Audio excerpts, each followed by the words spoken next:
sukad masukad kinagrabihan gyud yung panahon na kinawatay ha. Waldas naman sa ginawa. Tanawa ning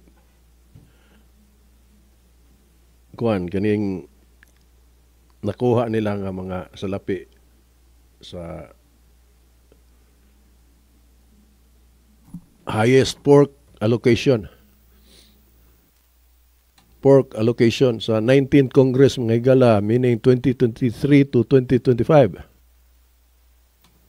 Gunit mo sa bangko ninyo, hindi mo tuwang diha.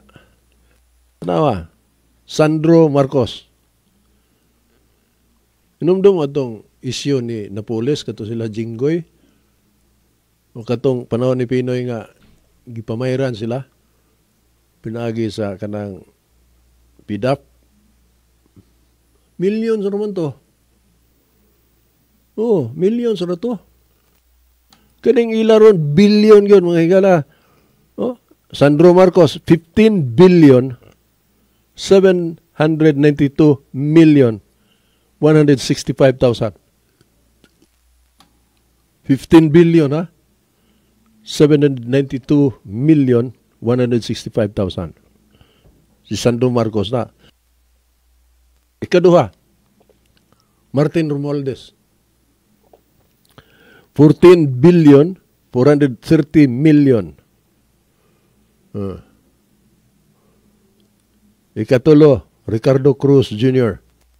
10 billion, 557 million, 195,000.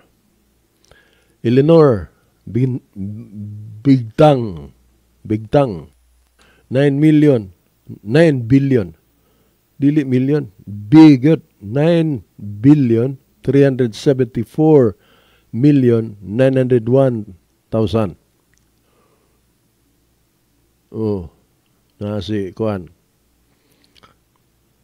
Mig Zubiri? Nakasapi sa si Mig Zubiri. 9 billion, 285 million, 63,000. Ayan, amatong 9 billion, 238 million, 515,000.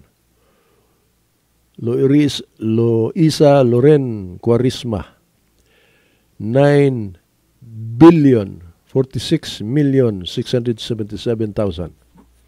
Vincent Garcia, 8 billion, 630 million, 61,000. Adolf Edward Plaza, 8 billion, 430 million. Unya, number 10, Menchi Bernos, 8 billion, 331 million, 729,000. Mura lagwa ang billion. Mura lagwaan nila ang billion. 15 billion ang ka Sandro Marcos, ang ka Martin Romualdez 14. Agrabihan yung mga tawana. Unsa may ilang nahimo sa ilang kwarta?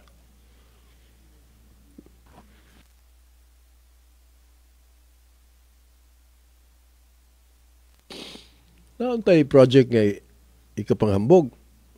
Di ba? Billions gud eh. Si Kuan, si Bongbong Marcos dito sa Manila mga higala, dito ni Yorme.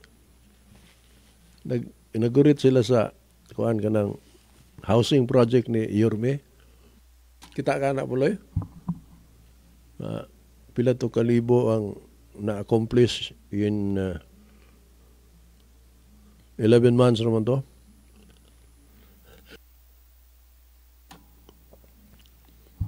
Tanawag unsay opinion ni BBM. Giunsa man na nimo? Ikaw na lang ka diri. Nga sa na ka ang sa housing niya duha ka buok ng tukod. Ang target nila is gatos kapin. O sa kalibo kapin. Duha ka bala na tukod. Wa gyud kuan gyud ka na bang is so incompetent, amazingly incompetent mga higala. Napag yung magsigig ingon nga sige gyapon promote ni BBM, no, mga nasa Facebook pa. Kung sa man yung mga tawhana, ha? Wa man ni wa ma-align. Klaro anang binuang. Di man gyud makapanghunaw. Kana lang command responsibility, yayay na siya diya. Sa wa siya kabantay. May pirma siya ng mga insertions. Muingon na lang sila nga wako bantay sa ato pa natugos pansitan. Pero siya mismo muingon nga dili ni kining inyong presidente dili ni muukay ni oy. Ang pangambog ha. That's on record. Pila ka pages ang iyang basahon ana. Niya kutob rito sa istorya gid ay kay wa man niya basaha. Or diya bang gibasa pero gi-ignore niya kay siya say magbuot og kana isod na diya kay ato ng kabaton. Galumba lang siya. Kanang asawa niya. Ang gawas naman na ron. Nga kanto diya yung smuggling taman sa ginama pag bag-o pa sila no diya sa gobyerno. Sila man diya ato. Ang sibuyas mi sutoy pa doon sa langit. Ang presyo. Ang bugas. Igsuon may in charge. Martin Aranita. May in charge sa mga smuggling mga higala. Ya, dili mga dutlan. Kaya di man sa tingog ang mga kongresista. Busog mo sa mga buhaya. So wala na check and balance, oy. So mao na gubuon tag yun ni kay di ni gubuon mga higala. Wa man gyud. Oy, what ka paingnan ani oy. To the point ba nga, ako personally have been in this job for a long time mga higala kaning nasa radyo. Karon pa ko kaagi ani. Karon pa ko kaagi gabi ano man ani oy. Una kanang incompetence ba? Wa pa ko kitag incompetent nga governance. This is the worst. The worst good. Kanang ilang agriculture secretary, Laurel. Mo man ay gapupusing-pusing anang 20 lagi ang kilos bugas. Pwede ko no, pwede pala. Di good pwede nganong mamakak mangyud nga di man gina pwede nga mahimong tag 20 pesos ang kilos bugas. Di man gani tag 20 ang gikan sa Vietnam mismo. Ato ta mangumpra dito kay daghan sila kabot dito. Di man tabong moabot og 20 oy, pero ug buhato na posibleng moabot pero dili karon. Mudagan pag pila ka tuig. Adusa na makabot. Kun dunay buhaton. Ug wa sa kay buhaton sa milagro lang kalit og barato ng bugas. Ang ilang tanawa ang maldito ha. Ilang tangtangon ang stock sa mga bodega sa NFA. Ilang EMT mga higala. Sumao to'y ilang baligya og tag 20. Oh. Unya, mamalit sila sa bagong ani. Ilang bayran to mga Pilipino nga mga farmers. Sila mo kumpra sa bugas, ipuli nila og butang sa bodega. So, duha ka side ang malipayon. Ang mga mag-uuma na to ug ang mga konsumidor. Sa 20 pesos na lang gud ang presyos bugas. Nindot. Kaya pwede ito. Pwede. Di ba na mahimo eh? Kutob na inig kasunod adlaw. Pawurot mo na. Kung idayon gud.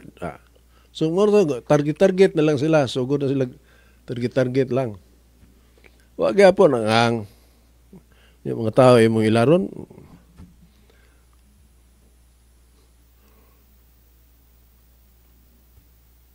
Ngano nakahunaw-na man sila ni ana. Mugbo og kwintada mga higala. Ya, ilang tap ang gobyerno. Aron matabunan ang ilang ka incompetent.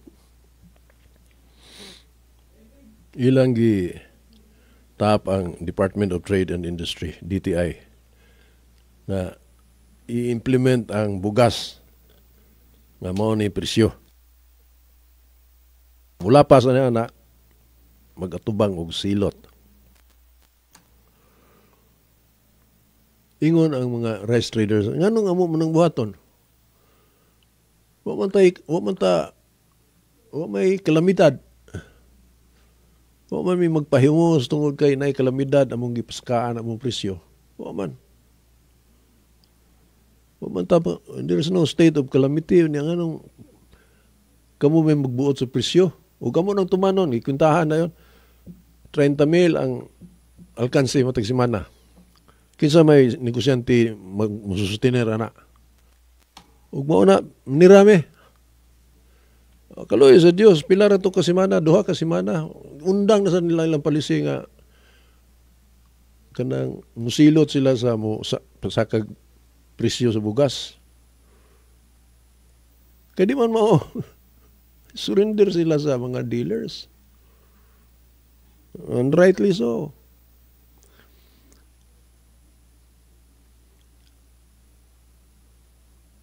Sa ilang ka tanga ba?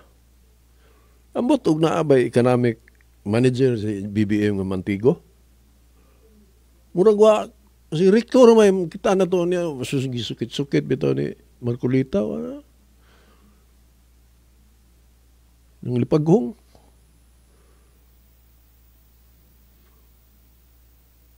Sa kinsa na lay kuan dia ining sukit-sukit magkayuring. May abilidad ba? Kung anong na abot na sila diha. Sakto gitong istorya ni Sulita Munsod. Sayang ang administrasyon ni BBM. Wa niya magamit ang support sa katawhan. Kay majority president ba yan si BBM? Iyang giusikan. And he is surrounded by people who should not be in the government. Matod pa ni Sulita Munsod.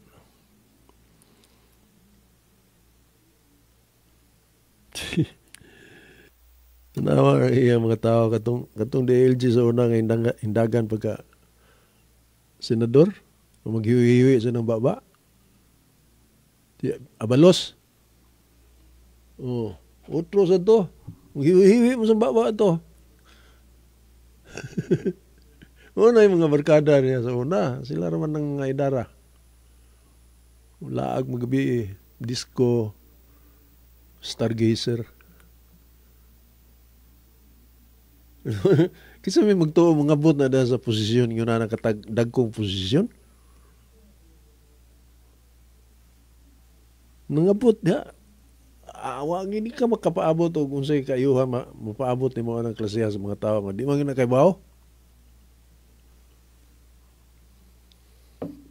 O katakanta noon sing along okay na sila. Okay na i-jam ba? Jamming lang mo. Pero og serious nga trabaho? Wow, di magduka na og imo ng palingkuron og dugay, magduka.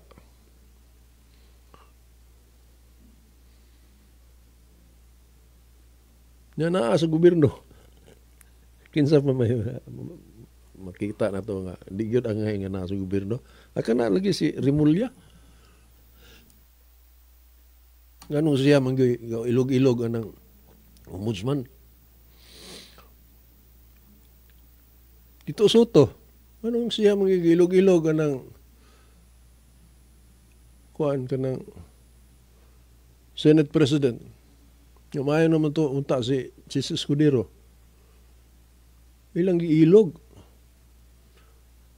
Niya, si Ping Lacson, pulihan niya si Marcolita.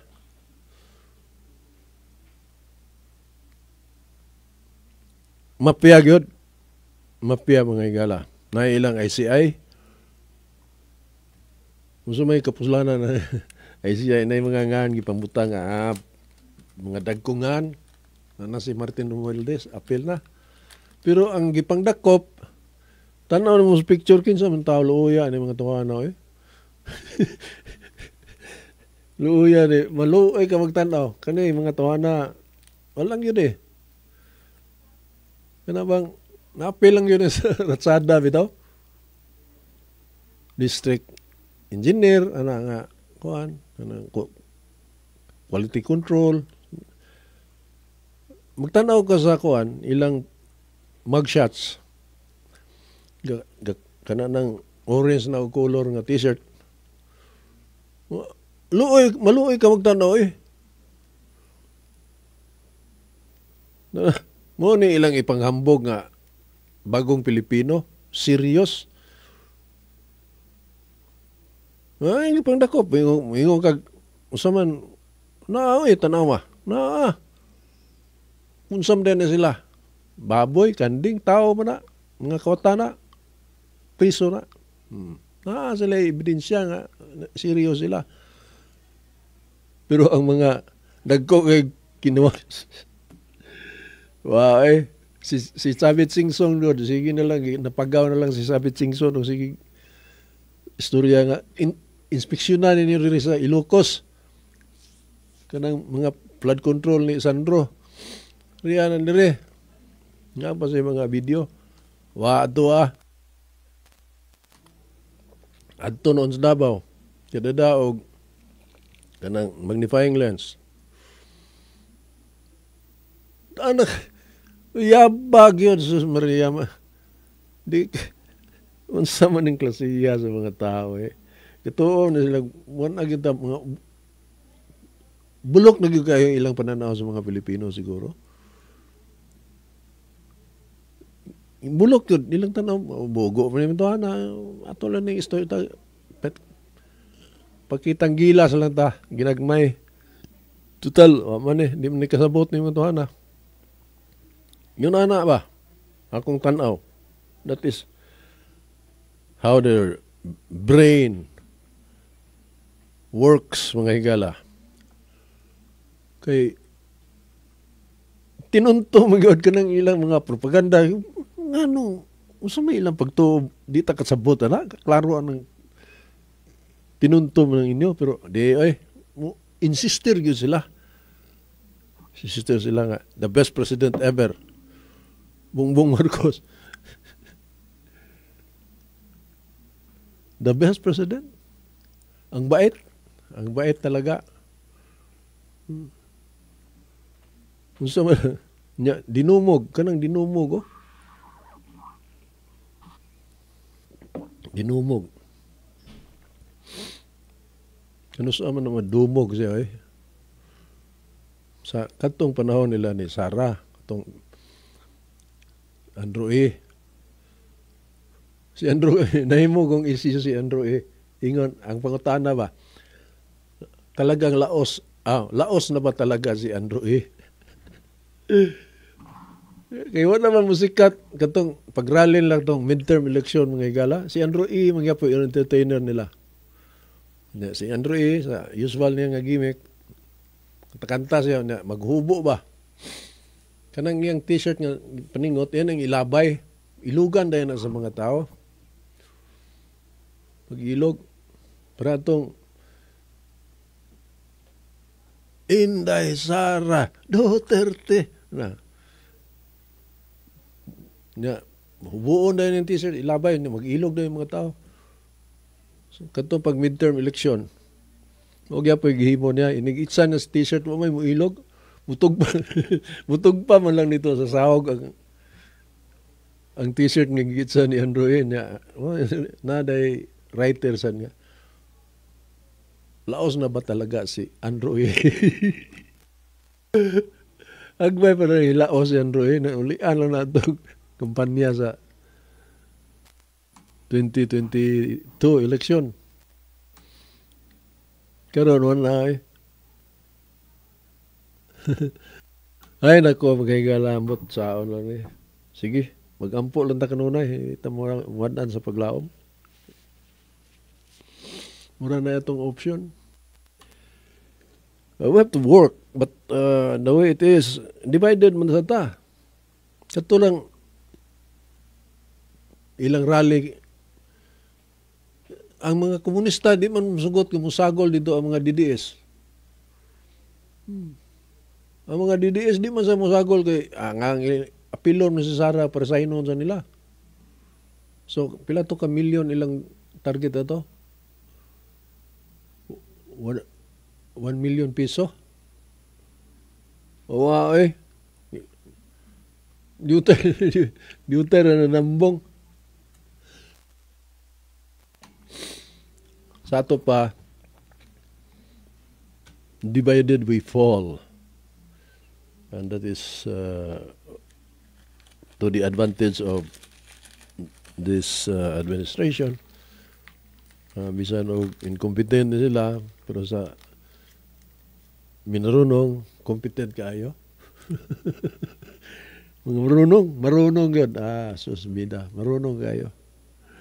Wala tayo panahon, mga higala, nagagayang salamat sa inyong pagsunod kanunay sa atong mga tulumanon.